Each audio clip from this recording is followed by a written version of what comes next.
Glória a Deus. Cumprimento os irmãos com a paz do Senhor.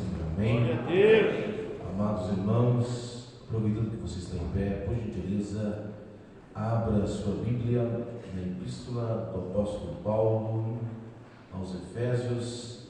Vamos ler dois textos bíblicos que o Senhor tem colocado no meu coração nesta noite. O primeiro texto está em Efésios.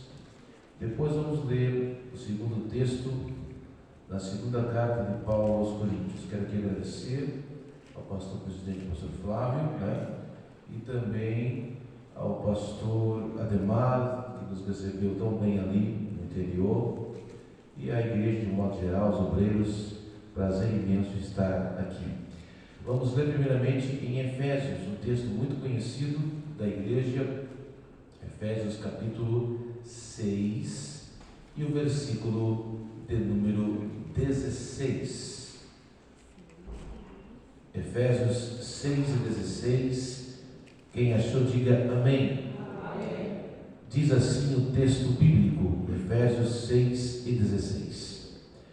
Tomando sobretudo o escudo da fé, com o qual podereis apagar todos os dardos inflamados do maligno. Amém?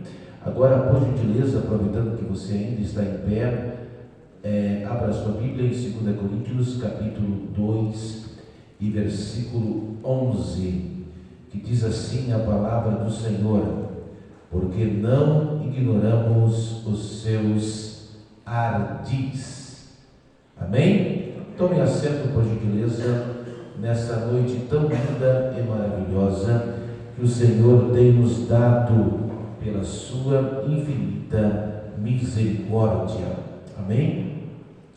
Amados irmãos, o primeiro texto que nós lemos se encontra na carta que Paulo escreveu à igreja de Éfeso, que ele escreveu preso em Roma. Os irmãos que são conhecedores da palavra de Deus sabem disso. Paulo escreveu esta carta aproximadamente em 62 depois de Cristo. Essa carta, ela tem assuntos muito importantes, como a salvação, mas especificamente a partir do capítulo 6 e do versículo 10, Paulo ele usa ali a simbologia da armadura, de estarmos revestidos de toda a armadura. Ele usa ali a figura do soldado. E aqui no versículo 16, Paulo diz que tomando o escudo da fé, com o qual podereis apagar todos os dardos inflamados do maligno. No original, que o Novo Testamento, os irmãos sabem que foi escrito no grego koiné. A palavra é belos, que fala de míssil, flecha. Quem já assistiu aqueles filmes medievais sabe que as flechas muitas vezes eram incandescentes e se jogava contra os escudos que eram armas de defesa. As flechas eram armas de ataque e os escudos eram armas de defesa. A Bíblia diz que nós estamos numa batalha espiritual. Paulo vai dizer em 2 Coríntios capítulo 10, obrigado, Sérgio Deus, 2 Coríntios capítulo 10, versículo 4, que as armas da nossa milícia não são carnais, mas sim poderosas em Deus para a destruição das fortalezas. As nossas armas são espirituais. Não temos que lutar contra a carne e o sangue. Nós estamos numa batalha espiritual. E para vencer esta batalha espiritual, no mínimo, se necessita 3 coisas. Quantas coisas? Me ajuda a pregar, irmãos. Quantas coisas se necessita para vencer essa batalha? 3 coisas. Primeira coisa, preparação. Alguém aqui já serviu o exército brasileiro? Alguém já serviu o exército? Alguém aqui no templo? Os irmãos aqui sabem mais do que eu. O exército vai enviar um soldado para a batalha, para a guerra, despreparado, amado irmão? Não. Vai ter que prepará-lo, né? Ele vai ter que saber usar um fuzil, uma arma, técnicas de sobrevivência, para então enviá-lo para o combate. Sim ou não? Ele vai ter que estar preparado. Traga isso para a esfera espiritual, para a nossa realidade, a realidade da igreja.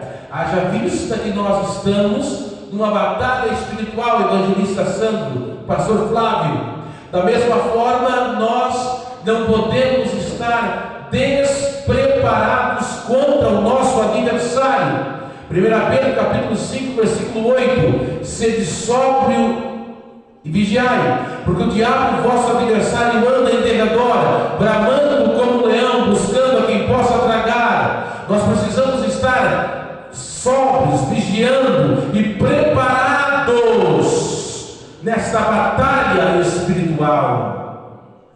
Os melhores exércitos do mundo, Estados Unidos, que tem um exército poderoso, Israel também, que tem um exército preparado, né?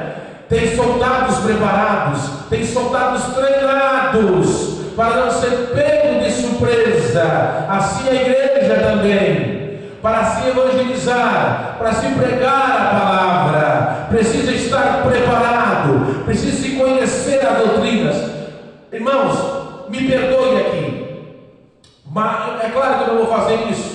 Mas se eu fizesse aqui e perguntasse para os irmãos: você sabe o que é ser calvinista e ser arminiano? Você saberia me responder? É uma coisa, né? Você sabe dizer o que é ser pré-tribulacionista e o que é ser pós-tribulacionista? São coisas básicas, porque existe aí seitas, heresias, que estão levando pessoas, que estão enganando pessoas, e nós precisamos saber disso para defender a nossa fé, porque o diabo está trabalhando e nós estamos numa batalha espiritual. Quem está entendendo? Amém.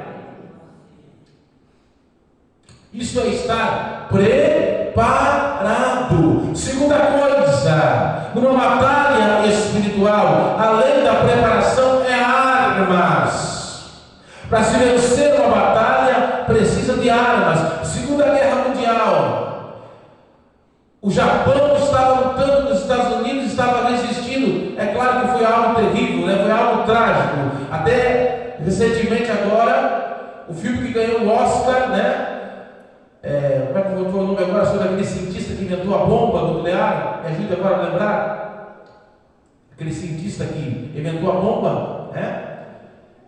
Hiroshima e Nagasaki soltaram 2 bombas e o Japão surpreendeu-se, porque era uma arma muito poderosa e não tinha como o Japão lutar contra aquilo. Armas poderosas. Levante a mão, servo de Deus, o irmão que serviu o exército. Se eu tiver uma bazuca e eu tiver um rifle, não tem como eu ganhar, sim ou não? Porque ele tem uma arma mais poderosa. E a igreja do Senhor Jesus tem armas poderosas. Hoje é um círculo de oração. A igreja tem o que à sua disposição? A oração. E a Bíblia diz que a oração do justo pode ir muito em seus efeitos. Você perdeu, dá um glória a Deus aí. A oração do justo pode ir muito em seus efeitos. Quem crê nisso? A Bíblia diz que a palavra de Deus vai na divisão da alma e do espírito. A palavra de Deus é poderosa e ela não volta vazia. Quem crê nisso? Nós temos armas poderosas. Quem quer se revestir das armas de Deus aí? Quem quer ser?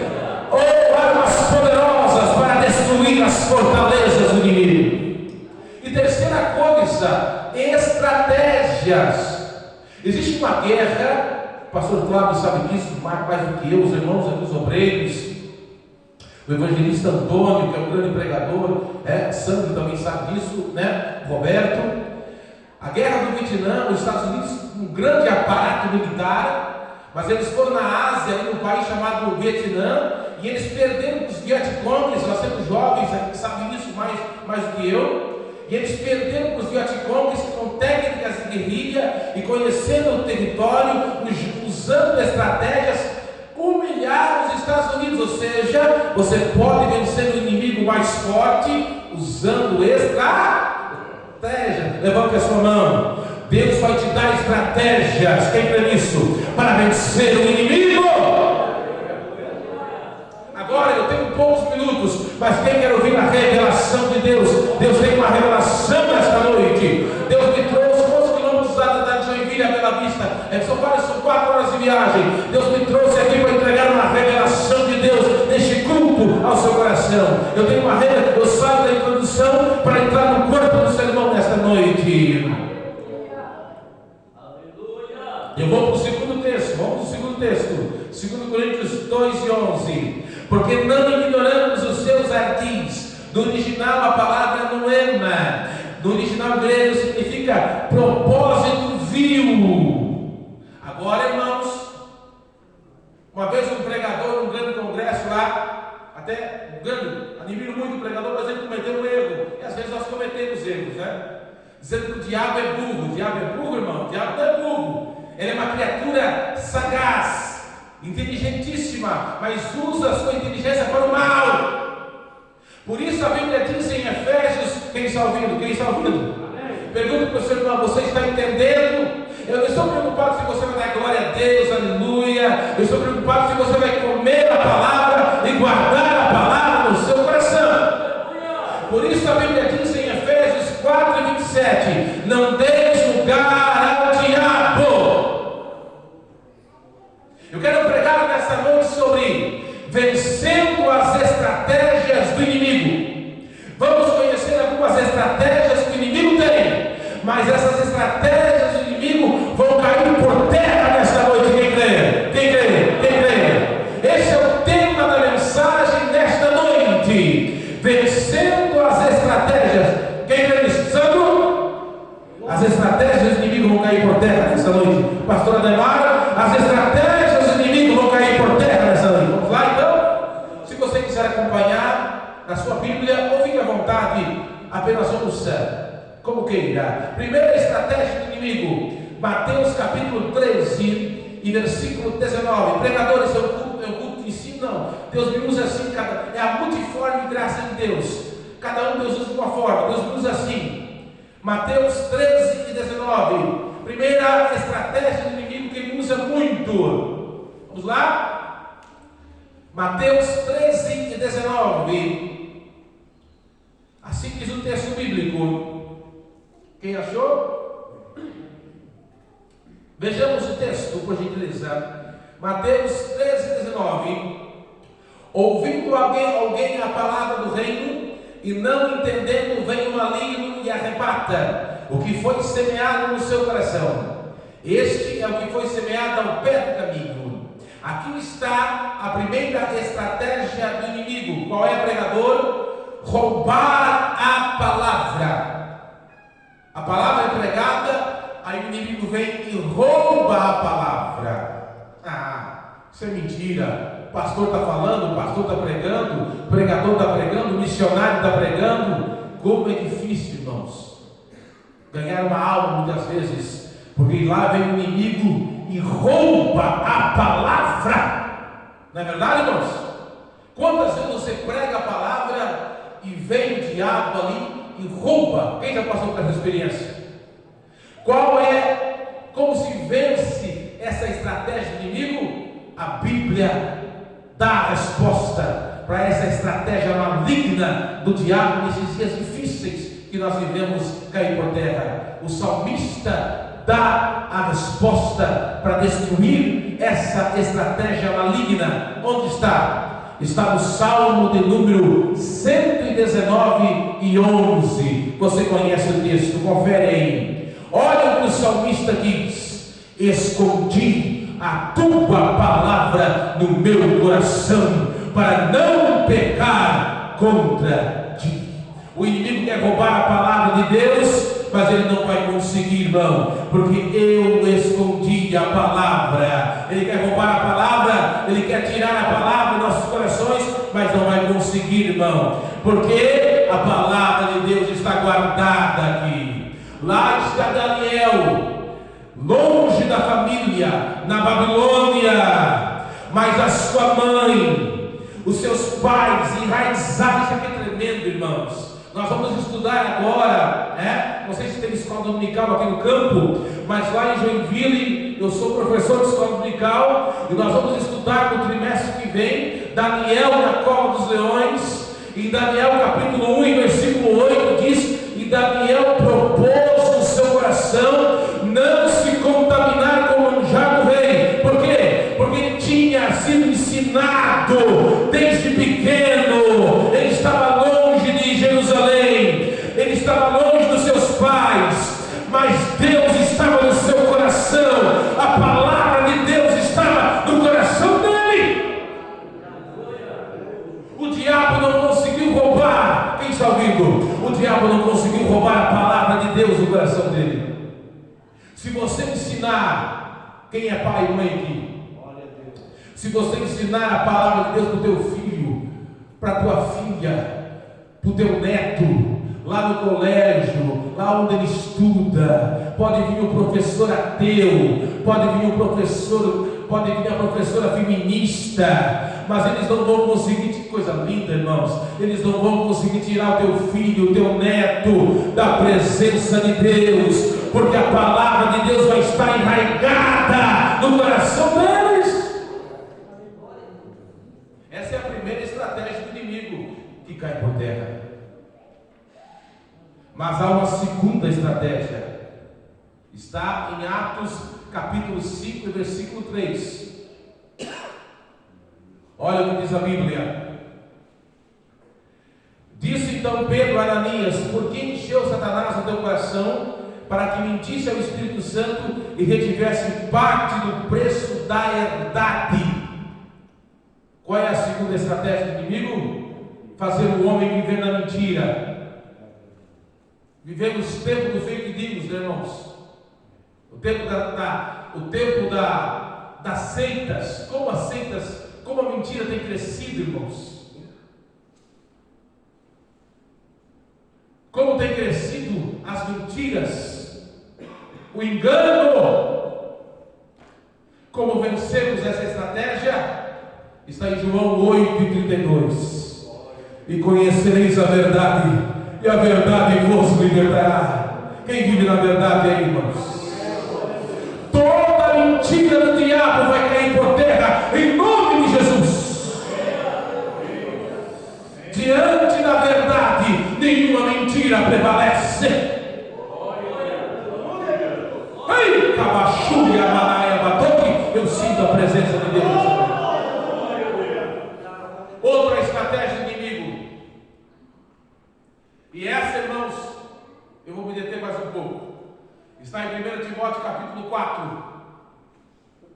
Mas o Espírito expressamente diz que nos últimos dias apostatarão alguns da fé, dando ouvidos a espíritos enganadores e a doutrinas de demônios.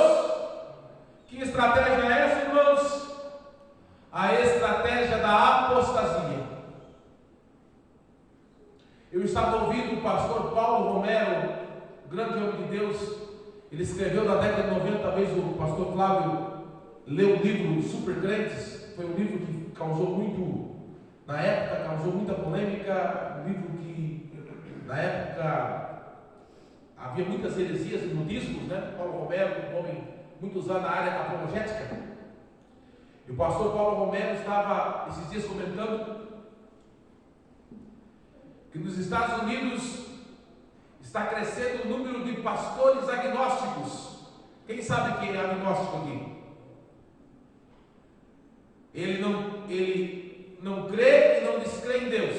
Ou seja, é quase que um ateu. E daí uma moça que vive nos Estados Unidos, crente, numa igreja de um pastor agnóstico. Já pensou, irmão, você congregar numa igreja de um pastor e dizer: olha, eu não tenho certeza que Deus existe. Pastores agnósticos crescendo o número nos Estados Unidos. Fim dos tempos, irmãos. Estava ouvindo um outro pastor, e é estatística isso, irmãos. Na Europa, 85% das cidades, quantos por cento, irmãos? Das cidades da Europa não tem uma igreja, irmãos. E o agnosticismo tomando conta da Europa. foi terra de Martim Lutero, John Wesley, esses grandes homens, hoje está morrendo. Se alguém puder ser missionário na Europa, até estava o evangelista Antônio, onde está ele? Estava falando que tem um pastor fazendo um trabalho lindo em Portugal, porque a Europa está morrendo espiritualmente. Apostasia. Sem falar desses pastores, questão de ética, eu não vou citar o nome, mas vocês sabem aí na internet da vida, né? Homens que pregaram, que eram referência para nós, e hoje estão aí dizendo tantas heresias. Mas qual é o remédio? Foi o texto que o presbítero Roberto citou: sede firmes e constantes, sempre abundantes na obra do Senhor, ou seja, permaneça na palavra de Deus. Vai vir os ventos de heresia, vai vir a apostasia, mas eu não vou sair da palavra de Deus, eu vou permanecer firme na palavra de Deus. E para terminar, irmãos, que eu quero orar por você, a última estratégia do inimigo, eu sinto a presença do Senhor, eu sinto algo forte, eu quero orar para a sua vida. Mateus capítulo 13, versículo 25, a última estratégia do inimigo. Estou pregando sobre vencendo as estratégias do inimigo. Mateus 13, 25. Mas dormindo os homens, veio o seu inimigo e semeou o joio no meio do trigo. É quando o inimigo semeia o joio. Você sabe, né, irmãos, que o joio é parecido com o trigo. E aí está o problema. Não dá para arrancar porque é parecido. Como faz agora, Sandro? Como faz agora, você fala? Se tentar arrancar, Mondemar, se tentar arrancar, arranca o trigo junto. Como é que faz agora, Roberto? Oséias, meu amigo, como faz agora? Vocês sabem João 3:8?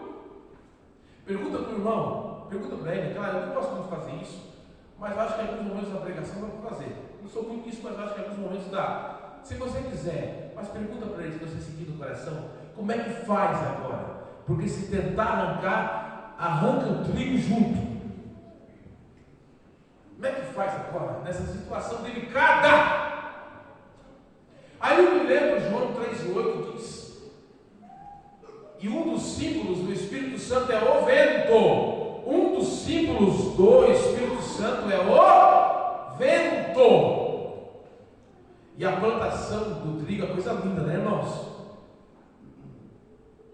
Imagine o vento soprando na plantação de trigo. Imagina.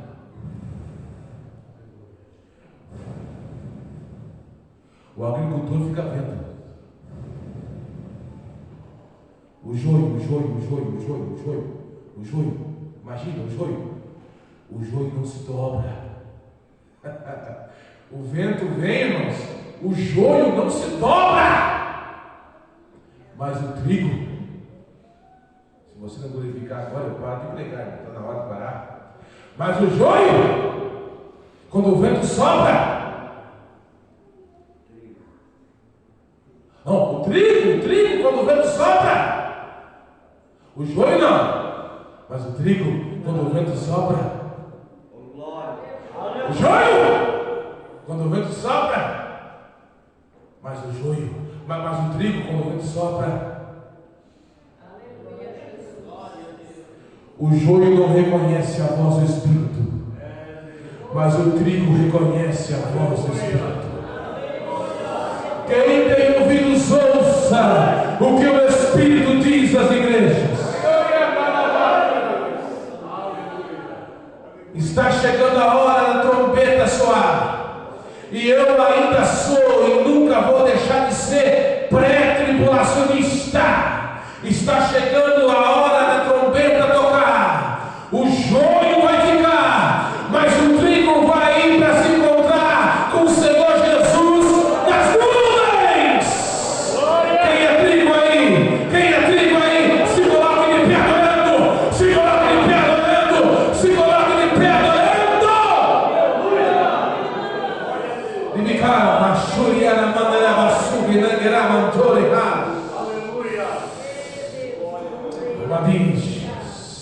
O trigo reconhece a voz do Espírito Santo. Amém. Está chegando a hora do Espírito Santo separar o trigo do joio. Aleluia. E amém. Graças. Ei,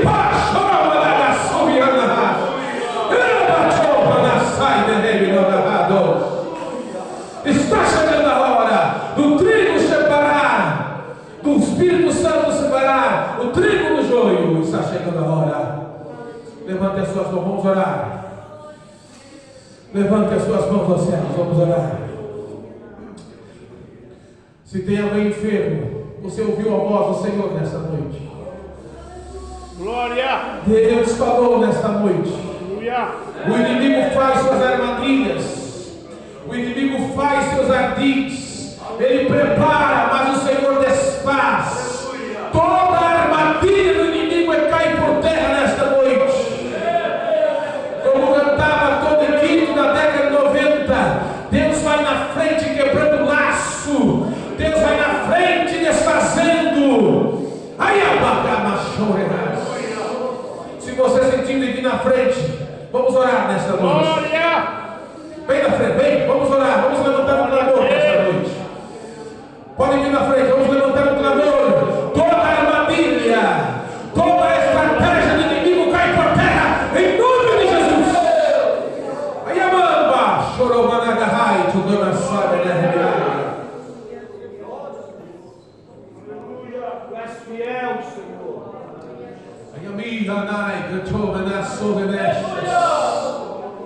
Levante as suas mãos aos céus. Levante. Vamos orar, vamos orar. Eu sinto algo forte da parte de Deus. Vamos orar, eu sinto algo forte da parte de Deus.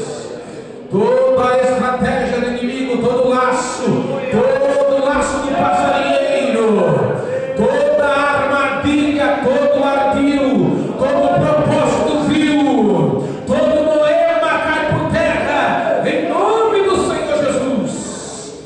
Vamos orar. Senhor, a tua palavra foi pregada, e a tua palavra não volta vazia.